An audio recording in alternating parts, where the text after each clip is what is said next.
अस्सलाम वालेकुम स्टूडेंट्स। हम लोगों ने लास्ट टॉपिक जो डिस्कस किया था वो था लंदन फोर्सेस पर। आज हम डिस्कस करेंगे फैक्टर्स अफेक्टिंग लंदन फोर्सेस, यानी कौन से ऐसे फैक्टर्स हैं जिनके ऊपर लंदन फोर्सेस डिपेंड करती हैं। उसमें आपने जहन में ये रखना है कि इस टॉपिक के अंदर हमने 3 फैक्टर्स के ऊपर बात करनी है जिनके ऊपर ये लंदन फोर्सेस डिपेंड करती हैं। Number 1, size of atom. Size of atom. Number 2, polarisability. Polarity का वर्ड आपने सुना होगा, मिलता जुलता वर्ड है, थोड़ा सा डिफरेंस है। पोलराइजेबिलिटी यानी एक मालिक्यूल की, नॉन पोलर मालिक्यूल की 2 पोज में स्प्लिट होने की एबिलिटी।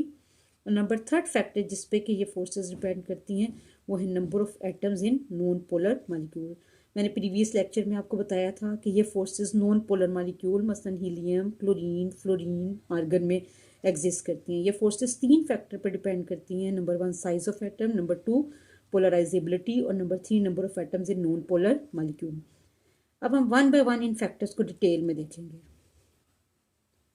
ये जो पहला पैराग्राफ है आपके टॉपिक में, अपने टेक्स्ट बुक का article number 4.1.4 factors affecting London forces देखें।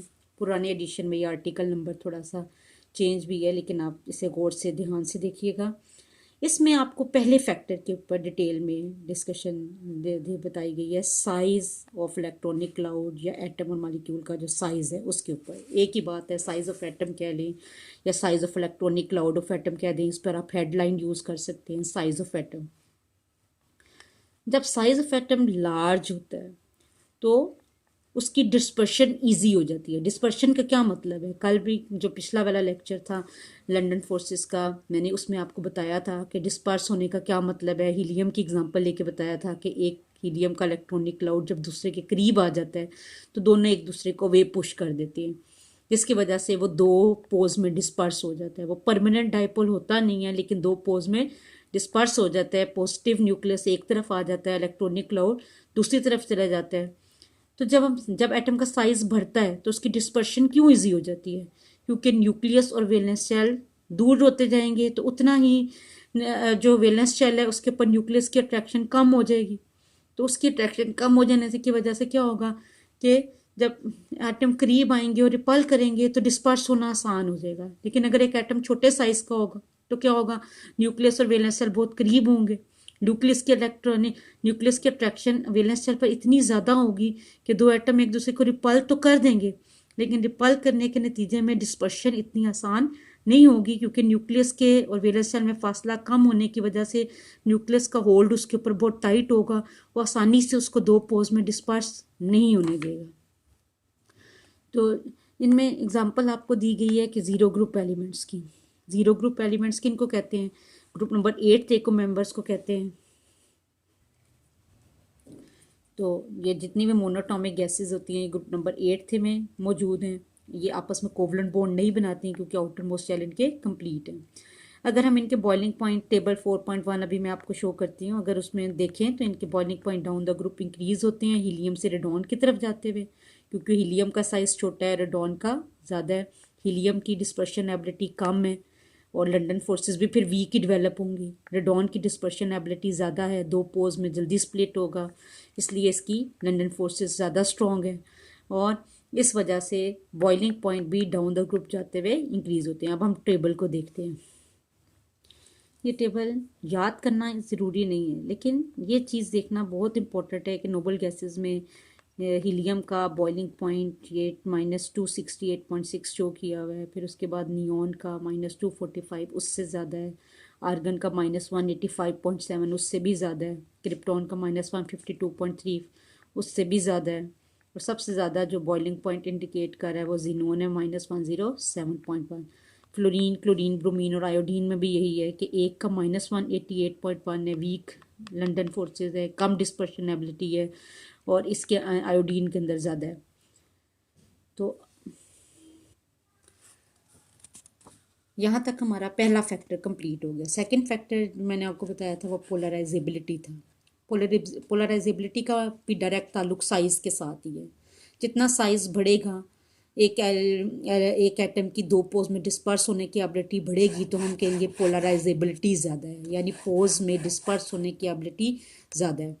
तो ये भी डाउन द ग्रुप जाते हुए बढ़ती है। तो जितना साइज़ बढ़ेगा, डिस्पर्स होने की एबिलिटी बढ़ेगी, उतना ही हम कहेंगे लंदन फोर्सेस भी ज़्यादा स्ट्रॉन्ग है। अब ये जो आपकी बुक में सेकंड पैराग्राफ है पोलराइजेबिलिटी से रिलेटेड है कि पोलराइजेबिलिटी हमें क्या बताती है कि किस हद तक इलेक्ट्रॉनिक लोड पोलराइज या डिस्टॉर्ट हो सकता है। जब कोई स्पीशी पोलराइज होती है तो इसका मतलब है उसके अंदर क्या क्रिएट हो जाते हैं, टेम्परेरी पोज हो जाते हैं। अगर हम इस टेंडेंसी को देखें तो ये क्या बढ़ती है डाउन द ग्रुप जाते हुए, फ्लोरीन से ज़्यादा क्लोरीन, फिर ब्रोमीन और आयोडीन में, हीलियम से ज़्यादा नियोन, आर्गन, क्रिप्टॉन और जिनोन में। इसीलिए जहाँ पे ग्रुप नंबर 8 थे, जीरो ग्रुप एलिमेंट्स के boiling point down the group बढ़ते हैं, इसी तरह हेलोजेंस के भी डाउन द ग्रुप जाते हुए बढ़ते हैं। तमाम हेलोजेंस भी नॉन पोलर हैं, इनकी जो है अंदर जो फोर्सेस एग्जिस्ट कर रही हैं वो सारों में लंदन फोर्सेस हैं। हालांकि तमाम हेलोजेंस नॉन पोलर होते हैं, लेकिन इन तमाम की फ़िज़िकल स्टेट्स रूम टेम्परेचर पे बहुत मुख्तलिफ है। फ्लोरीन गैस है, बॉइलिंग पॉइंट भी लो है। आयोडीन मगर सॉलिड है और उसका बॉइलिंग पॉइंट बहुत हाई है। ये कहाँ नेगेटिव की वैल्यू शो कर रहा है और ये +184। इन तमाम में क्या है कि क्यों डिफरेंस राइज हो रहा है। फ्लोरीन के मुकाबले में आयोडीन की पोलराइजेबिलिटी यानी डिस्पर्स होने की एबिलिटी ज़्यादा है। लंदन फोर्सेस इसी में ज़्यादा स्ट्रॉन्ग है, ये ज़्यादा स्ट्रॉन्गली अट्रैक्ट करके कौन सी स्टेट एक्वायर कर लेते हैं, सॉलिड, जबकि फ्लोरीन में वीक लंदन फोर्सेस होती हैं जिसकी वजह से गैशियस स्टेट में एग्जिस्ट करता है। मैंने 2 फैक्टर आपको डिटेल में बता दिए कि साइज़ और पोलराइजेबिलिटी का आपस में गहरा ताल्लुक है। जितना साइज़ बढ़ेगा, 2 पोज में डिस्पर्स होने की एबिलिटी यानी पोलराइजेबिलिटी बढ़ेगी, जिसकी वजह से बॉइलिंग पॉइंट भी बढ़ेंगे और फिजिकल स्टेट के ऊपर भी असर आएगा। जैसे कि मैंने ग्रुप 7 की एग्जांपल लेके बताया कि फ्लोरीन की पोलराइजेबिलिटी या डिस्पर्शन एबिलिटी कम है, आयोडीन की ज़्यादा है। आयोडीन सॉलिड होगा, फ्लोरीन गैस होगी। तीसरा इंपॉर्टेंट फैक्टर जो कि अफेक्ट करता है लंदन फोर्सेस को, वो है number of atoms in non polar molecule. इसमें बेस्ट एग्जांपल जिससे हम ये एक्सप्लेन कर सकते हैं वो अल्केन फैमिली के हाइड्रोकार्बन्स हैं, क्योंकि अल्केन फैमिली के हाइड्रोकार्बन्स में नंबर ऑफ एटम्स वेरी कर। ये हाइड्रोकार्बन्स हैं। मीथेन एक कार्बन वाला हाइड्रोकार्बन है, इसका फार्मूला CH4 होता है। इथेन C2H6 होती है, इसमें 2 कार्बन एटम होते हैं और हाइड्रोजन एटम की तादाद मैंने जैसे कि बताया 6 है। प्रोपेन C3H8 होता है, ब्यूटेन C4H10। इनमें नंबर ऑफ एटम्स बढ़ते जाते हैं। अब हम नोट करें कि नंबर ऑफ एटम्स जब बढ़ते हैं तो बॉइलिंग पॉइंट बढ़ रहा है, -164 से -88 पे, फिर -42 पे, फिर 0.5 जब पॉजिटिव की वैल्यूज़ होना शुरू हो गई। पेंटेन में 36.5, हेक्सेन में 68.7, डिकेन में 174.1 और आइसोडिकेन में 327।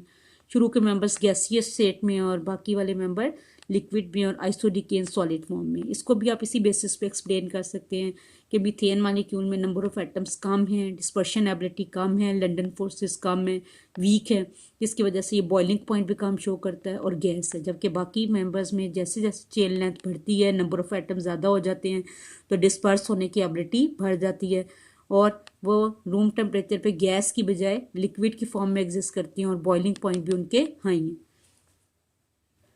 यहाँ पे आपकी बुक में ये डिटेल में बताया हुआ है कि जो तीसरा इंपॉर्टेंट फैक्टर जो लंदन फोर्सेस को अफेक्ट करता है वो नंबर ऑफ एटम्स हैं नॉन पोलर मॉलिक्यूल में। Greater the number of atom greater is the polarisability. और इसके लिए आपको saturated hydrocarbon, methane, ethane, propane, butane की एग्जांपल्स दे के बताया हुआ है कि अगर हम इथेन और हेक्सेन की चेन लेंथ को कंपेयर करें तो क्या पता चलता है कि इथेन में सिर्फ 2 कार्बन की चेन है और उसके साथ हाइड्रोजन 6 हैं, इसमें 6 कार्बन की चेन है। लेकिन बॉइलिंग पॉइंट भी उसी तरतीब से मुख्तलिफ हैं। इथेन का 88.6 है और हेक्सेन का 68.7 है। इसका ये मतलब हुआ कि जितनी ज़्यादा चेन लेंथ बढ़ेगी उतनी ज़्यादा प्लेसेस पर ज़्यादा मॉलिक्यूल्स के एक दूसरे के साथ अट्रैक्ट होने के चांसेस बढ़ जाएंगे और लंदन फोर्सेस का मैग्नीट्यूड भी बढ़ जाएगा। इससे ना सिर्फ बॉइलिंग पॉइंट में चेंज आ रहा है बल्कि फिजिकल स्टेट में भी चेंज आ रहा है, गैशियस से लिक्विड की तरफ, और फाइनली जो आइसोडिकेन है वो सॉलिड के फॉर्म में।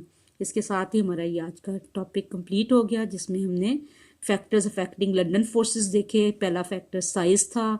साइज़ ज़्यादा होने से बॉइलिंग पॉइंट भी बढ़ते हैं और डिस्पर्शन एबिलिटी भी बढ़ती है, लंदन फोर्सेस का मैग्नीट्यूड बढ़ जाता है।